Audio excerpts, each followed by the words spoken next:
The last couple of years have seen Britain battered by floods, roasted by soaring summer temperatures and frozen by snowstorms. These erratic weather conditions have all pushed up home insurance premiums, making it even more important to get the right policy at a good deal. But how much do we really know about home insurance? I've hit the streets to find out. Do most standard home insurance policies cover for accidental damage? Yes. Yes, it does. I've no idea. I mean, I've got a home insurance policy. When you say accidental damage, I mean if it rains or something, or the roof. What do you think, like if you spilt a glass of wine or someone wrecked your sofa? I think for a second it did, no. I wouldn't actually know, to be honest, if I would be covered or not. I'd have to look into the small print. You'll usually have to pay extra for accidental damage insurance. Most providers will bump up your premiums by about 20% if you want this type of cover.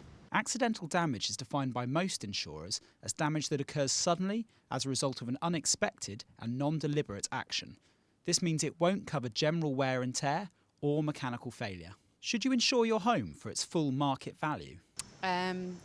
Roughly, yeah. Yeah, I think that would be what we would usually do, yeah. Yes, I'd do it for the full market value. Yeah, I would have thought I'd have to, yeah. Say market prices went up, would you have to reinsure your house for more, or? It depends on the contract. Sometimes you have to reevaluate it in 6 months or sometimes it has to be in a year. It does vary. The amount of building insurance you take out should only cover the rebuild cost of your home. This is because you only need to cover the costs of rebuilding the house from scratch if it is completely destroyed. The rebuild cost of your property is usually a lot cheaper than its market value. That is unless you live in a period property or unusual type of home, where the materials to rebuild the house may be hard to come by and expensive to purchase. Will your home insurance cover all your valuables?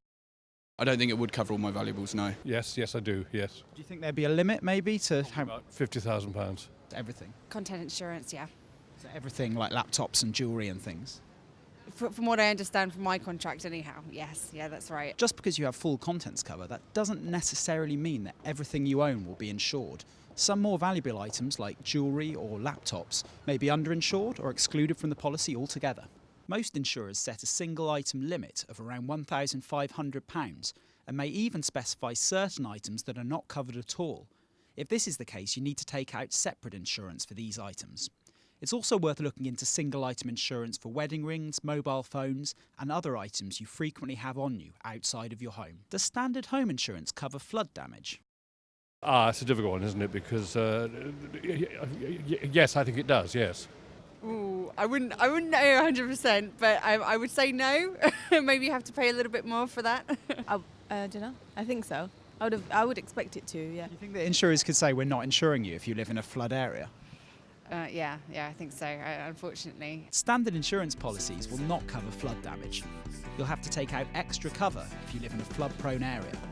However, some providers won't even insure properties that are particularly at risk from flooding. Like any type of insurance policy, the devil really is in the detail when it comes to home cover, so it's essential that you read all of the terms and conditions fully. You can head over to lovemoney.com's comparison centre to compare policy prices for home insurance and get the best deal.